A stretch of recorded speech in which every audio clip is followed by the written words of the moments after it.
You gotta understand, the enemy's not the man, it's the mindset. Killing my people that's in a similar to COVID. No sense, how you take a life without a motive? Tired of seeing protest, dying to see progress. For the person that'll win in the end, it doesn't really matter what's the color of the skin. When the bullets scatter, when they bleed from within, haven't we shed more blood than these tears? Marie, you were just talking about your experience as someone who has mixed race parents, right? And I would love for you to tell more about that story. My mother is white and my father is black. I was born in 1979, so back then there were not, like in the early 80s and even just the 80s period, there were not a lot of children or people that looked like me. When my mother was pregnant with me, my granddad said, "Don't bring that black baby in this house." However, when she went into labor and she had me, my mom was 15 and my grandparents were deaf. So Children's Services stepped in and decided that she was not going to be a good parent. Well, my grandfather hired Mr. Whitney as his attorney, and they fought to bring me back home. And my grandparents took me everywhere they went. Even though they got looks and stares and whispers, they fell in love with me and they didn't care, so I changed them. We talked about masks. My children are 19, 13, and 4. When my oldest was 10 and my middle son was 6, we were at the park in Lexington. And I had to have the hard conversation with them to not be so loud and rambunctious because there were a lot of white people there. And they were looking at my kids like, they were just terrorists. And I was angry and I was ready to jump into mama bear mode and defend my children. But that would have made me look like the angry black woman that they expect me to be. So I had to take my children to the side and explain to them. And this is something that I read in a book that my father gave me. And as young black boys, they're already born with 2 strikes against them. Number 1, that they are male, and number 2, that they are black. You only get 3 strikes in this world before they just write you off. So I had to have the conversation with my children that be yourself. I've always encouraged them to be themselves, to think for themselves, and to do for themselves. But when you're in certain situations, you don't want to draw a lot of attention to yourself because it can be harmful to you. It cannot end well. You have to be mindful of how you're speaking and how you're conducting yourself. If you encounter the police officers, always be respectful, do exactly as they say. If you think that you're going to get pulled over, at the time my son was walking to and from the library, if you think an officer is going to stop you and have a conversation with you, immediately call me on your phone. Tell me where you are. I'm on my way. When my children and I are out in public and there are officers, I take my children to them and I introduce them to the officers. Hi, my name is Marie. This is my son, Tyreek. This is my son, Josiah. This is my son, Daryl. And I do that with a purpose. These are human beings. These are people. They belong to me and I care for them. When you encounter them, treat them as they are human. Treat them as if they have a mother waiting for them to come home. There was another a book that I've read, and it talks about, and I've experienced this with my middle son and my older son in the school system, that they don't look at our little brown children as children. They look at them as if they're older, and they treat them as if they're older. They hold them to a higher standard. They have different expectations for them. And Josiah can do something that his counterpart does, and he's the one that gets called to the table for it. And because of Josiah's personality, he won't back down. He won't submit. He will stand his ground. And that makes him unruly. That makes him disobedient. And they discipline him for that. And then here I have to come into the school and defend him, basically, and fight for him. And I've always told my children, as long as you do right and you're honest, then I can win. I can come in the arena and I can win for you. And I've had to do that so many times that I'm a professional at it. So when I come to the table, there are no emotions. There's no I believe or I think or I feel. There's this is what happened. This is how you reacted to it. Could we have had a better reaction? Was there a better solution? Was there a better way to handle this? So his teachers love me because I do support them and I make my children be respectful and do what they're supposed to do.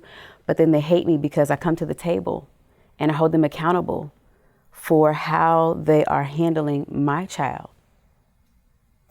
If I respect my children and I treat them with love and dignity and I give them a voice respectfully, I expect you to do the same. And when you don't, I'm coming. And as I said, to just jump back to when I introduce my children to the police officers, it is, and I tell them, when you encounter my children and they're doing something wrong, please call me. Call me. I will come, because I guarantee you they're more afraid of me than they are of you. They just, you don't have to discipline them. I got you. I beat them at home. I beat them here. So just you don't just call me. And they laugh at me, but when I see those same officers and they see my boys, they smile at us and they wave and they say hello. Because we live in this city. Now I can't do that everywhere they go, but I'm teaching my children how to respect the officers and their authority and the position that they have, no matter what, because your life is at stake. They don't have to fear for their life against you, but unfortunately, you have to be in fear for your life against them. Always keep that front and center when you encounter them. And the day at the park was, like Amanda, that was the day I took off my mask, because I have to show my children how to handle these emotions, that these emotions are okay, that they're real, and this is how you navigate through this. Because if we don't, they're lost. And when they encounter the police, they don't know how to handle emotions. They don't know how to navigate. And that's where trouble starts.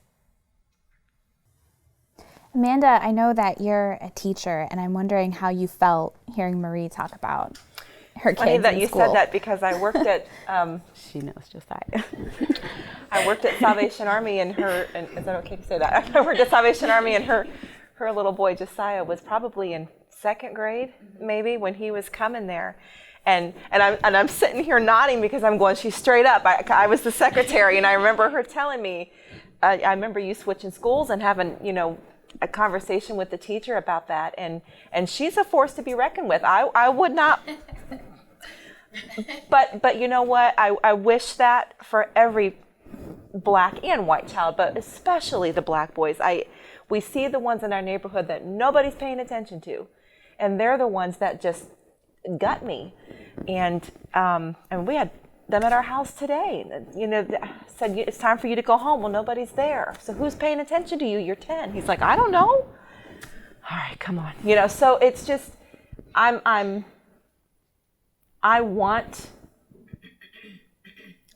to see these, and because we're in this context, I want to see that there are people that are coming around, these black children, that are saying, you have to be better. But they're pushing them in love, and they're pushing them to not become what so many people think they are, and to break out of that and say, you can do it. I'm here for you. You can do it. So as an educator, that's where my heart is in holding.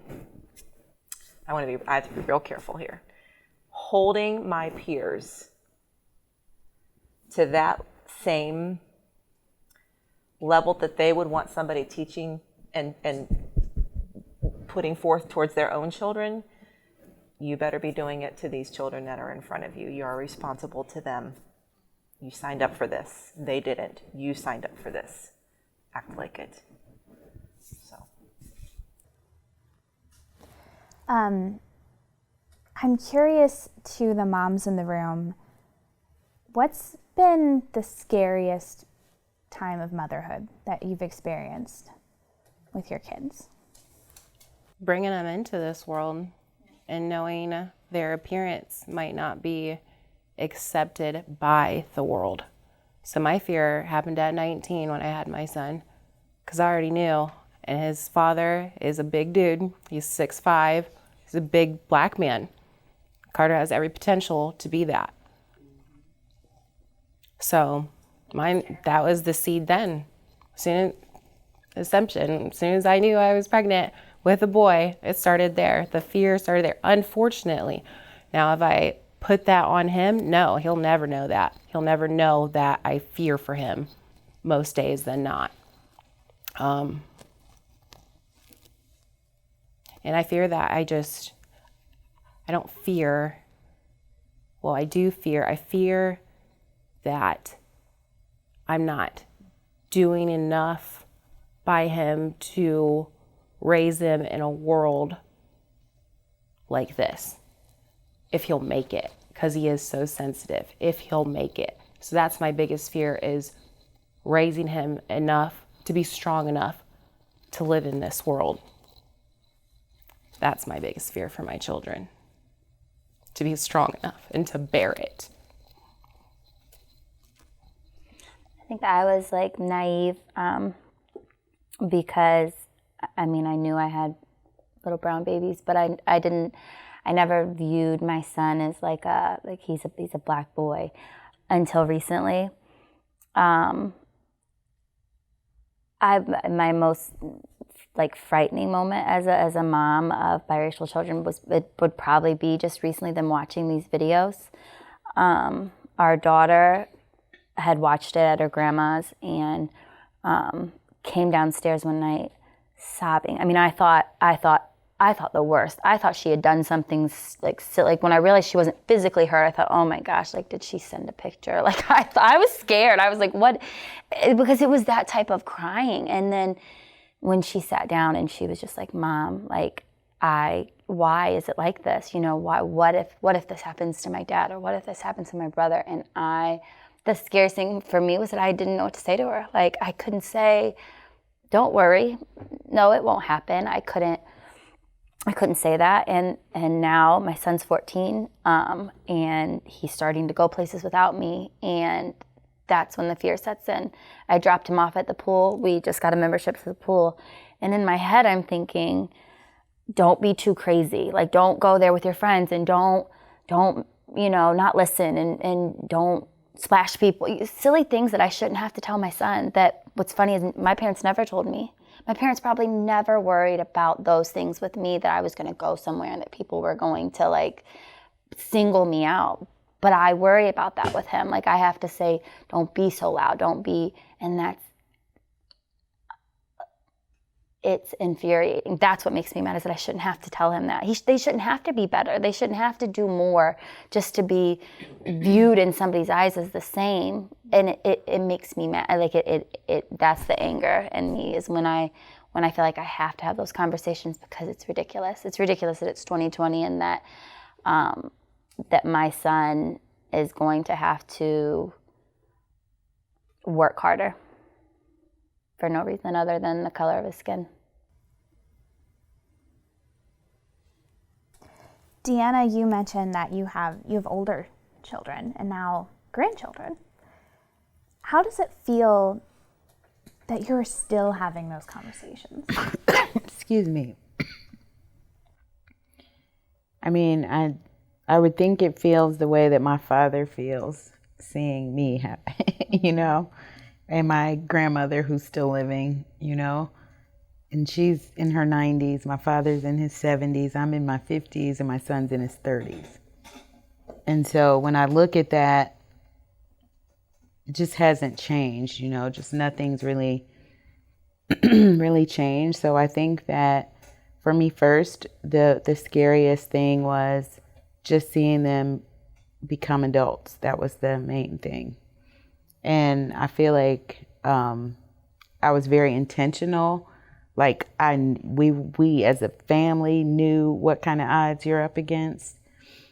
And so, and now it is watching my own sons who, they're still your kids, like they're in their 30s or 20s, they're still your kids.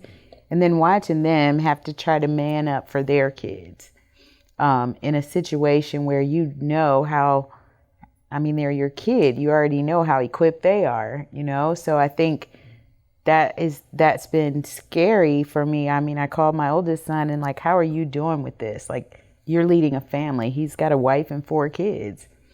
And so, you know, you're still my baby. Like, how are you doing through this? And I think that it's been a lot of conversation about, you know, not being able to assure your children of something, to not be able to have the certainty of saying you're going to be safe, you know. So it's a scary thing. It's a very, very, very scary thing. And I think the most scary thing is that it's every time they leave the house, it's a card with a rattle or a tire that says, you know, a low tire pressure thing. And like, I'll be hysterical, like, get your freaking car fixed, you know, because you could be on the side of the road and just, you know, there's some trouble you can avoid, and just constant, you know, like I started taking high blood pressure meds when I was in my 30s. And I remember what was going on at that time. And it was just worrying. My kids were getting older. They were going to be heading into teen years. And I just remember it was heightened anxiety. Every time I'm not looking directly at one, you know, you're thinking there. And I have a daughter as well, I should say that. But now I have a son-in-law and a grandson there too. So, I mean, it's just every time they're not in front of you, you just wonder if they're safe and if they're equipped to handle it, like you said, you know, because these young men have a lot of trauma. Like these young Black boys have to be scared. I mean, we're talking about it as their mothers. They have to, every time they walk out the door, they know what's out there, and that has to be terrifying for them. And so that's heartbreaking. I know that, you know, I'm not a mom, but I've read and seen before where it's like having a kid is like your heart's walking out of your body forever. And for you guys, you know, raising Black children, can you talk more about that extra, I mean, every mom worries, right? But can you talk about that extra level of worry and those extra conversations you have to have with your kids? I mean, we've touched on it a little bit, but like that feeling of like...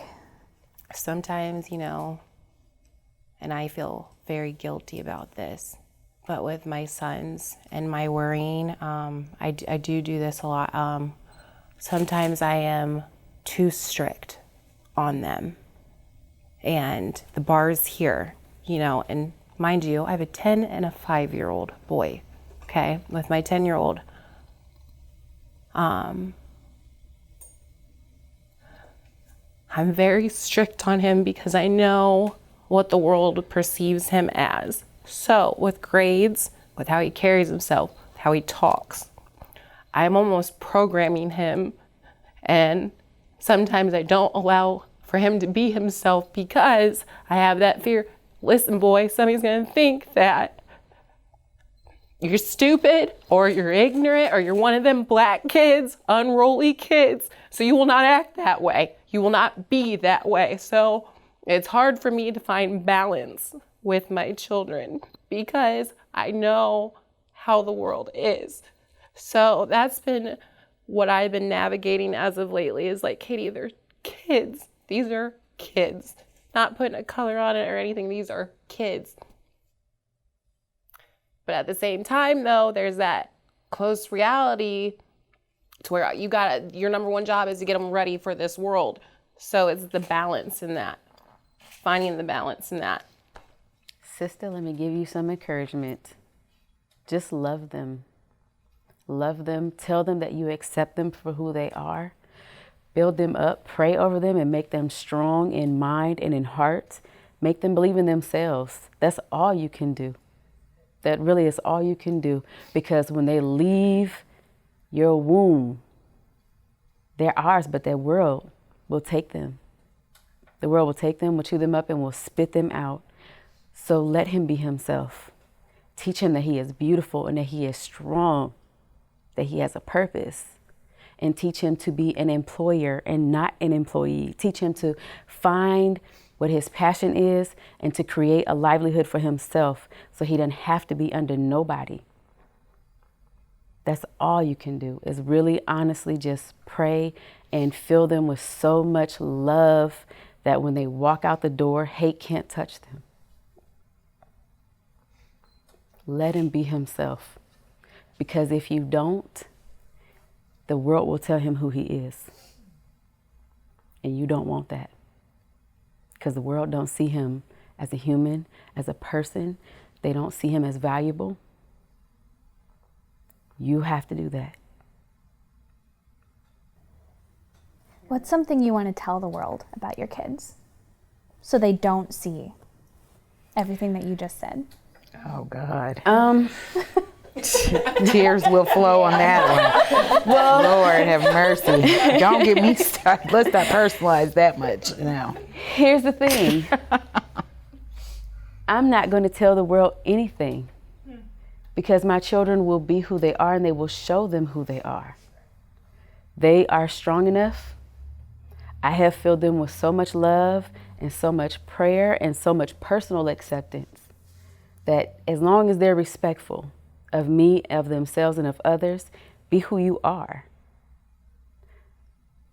You don't have to draw a lot of attention to yourself. You don't have to be loud. You don't have to be hard. It's okay to feel.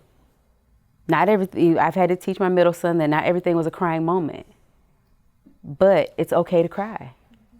It's okay to ask for help. It's okay to look at your neighbor, at your brother, at your sister and say, are you okay? Can I be here for you? And to look at them and say, I'm not okay. Can you be here for me?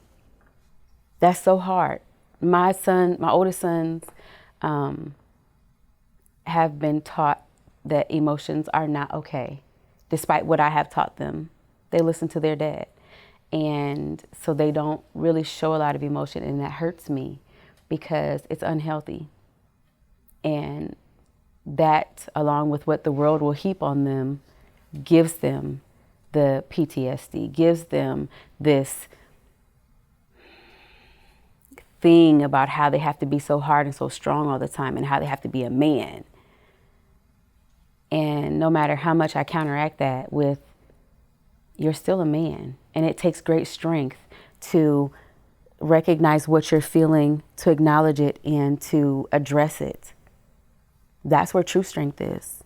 It's not in hiding it. It's not in burying it.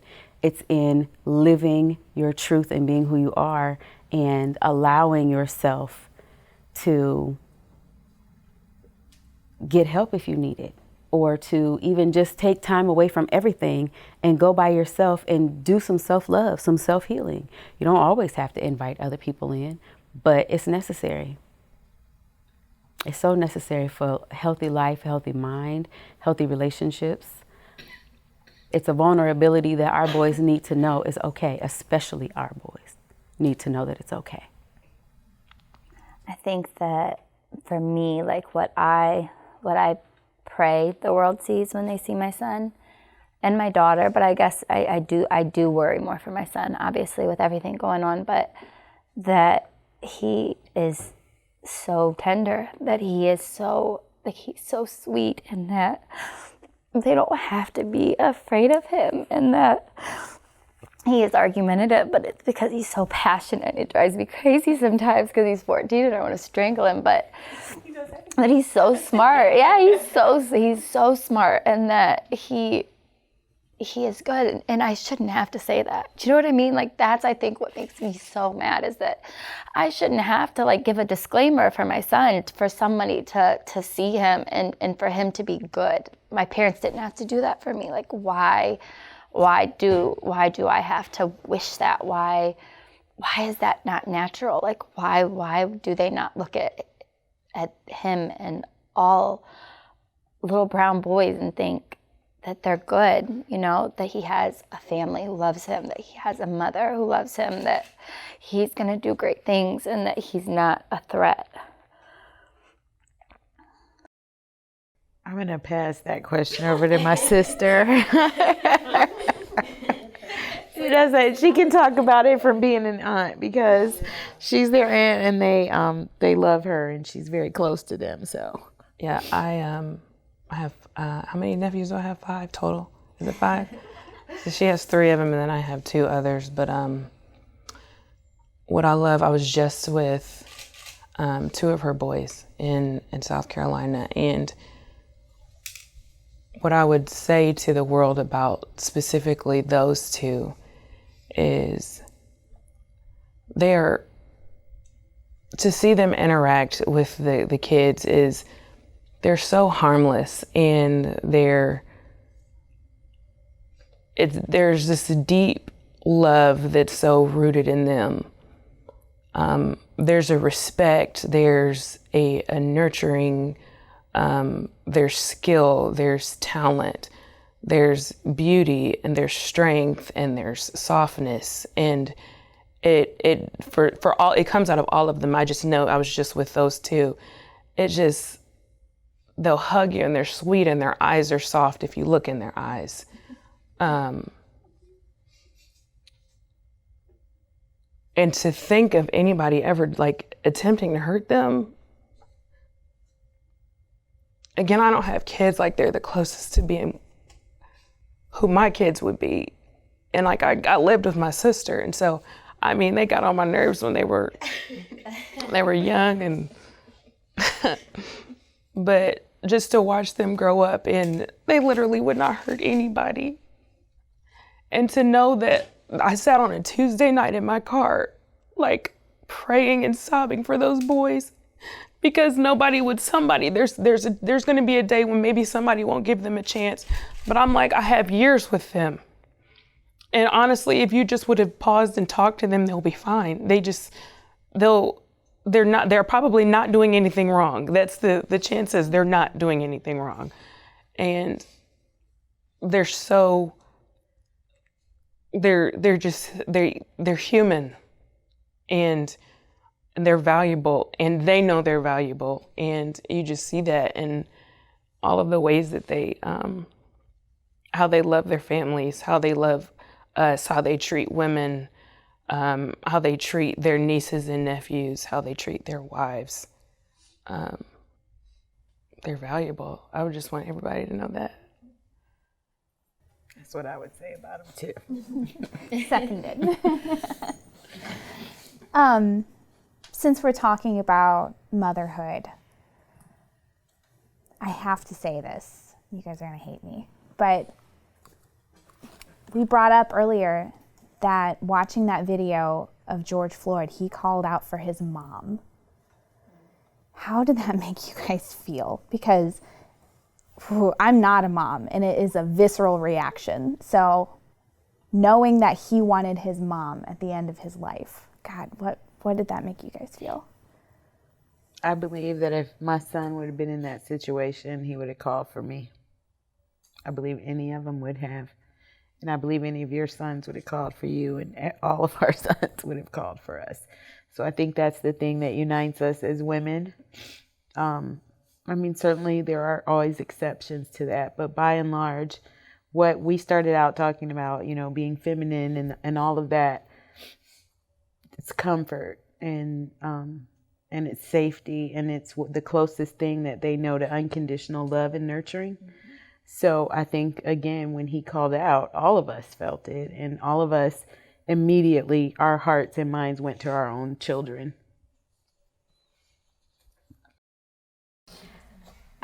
Initially, I felt enraged. As I said, I could not watch the video. However, it also made me feel empowered, because this is the person that I've been in my neighborhood to the children. As like Amanda said, they come to my home, they can eat, they can find safe haven. We need more people like that. We don't have grandmama, we don't have big mama, we don't have aunties, we don't have the women in the neighborhood who take on the position of being the nurturers for those children who don't have anyone watching them.